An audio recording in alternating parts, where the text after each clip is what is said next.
According to court papers, moments before he was killed, 18-year-old K1LLS called his mom to come rescue him because 41-year-old Shannon Brandt was chasing him in the city of McHenry, where the street dance had just wrapped up. The papers don't indicate how K1LLS was being chased, but by the time his mom could get there, her son was dead. Court papers show Brandt told the 911 dispatcher that he just hit K1LLS because the teen was part of a Republican extremist group and was calling people to come get Brandt after a political argument.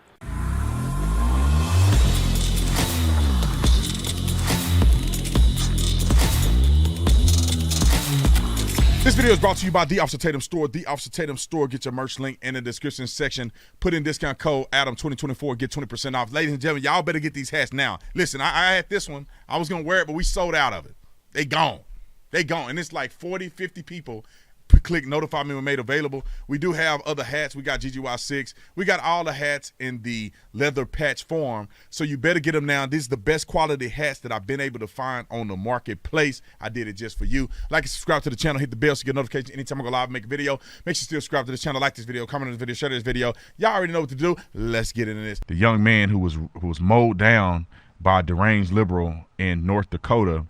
And then there's the Woman King movie, Female King movie, or whatever it's called. These stories are just blowing my mind. They're two different subject matters, but they're both blowing my mind. And we know that Joe Biden has come out and expressed himself in a very deranged way, in a very divisive way, to say that MAGA supporters are violent, MAGA supporters are dangerous to democracy. Too much of what's happening in our country today is not normal. Donald Trump and the MAGA Republicans represent an extremism that threatens the very foundations of our republic.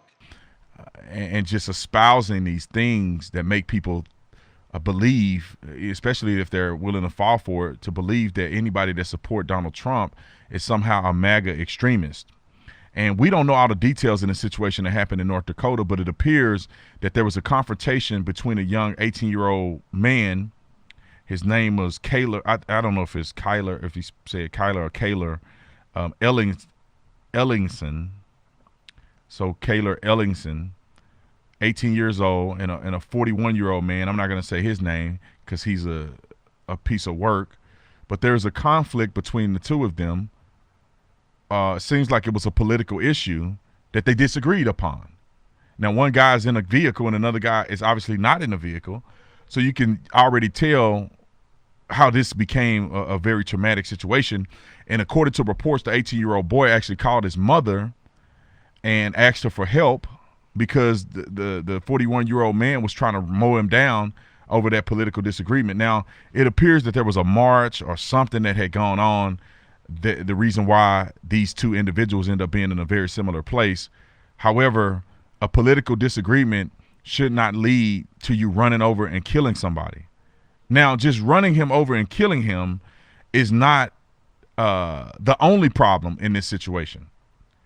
One, it was over politics.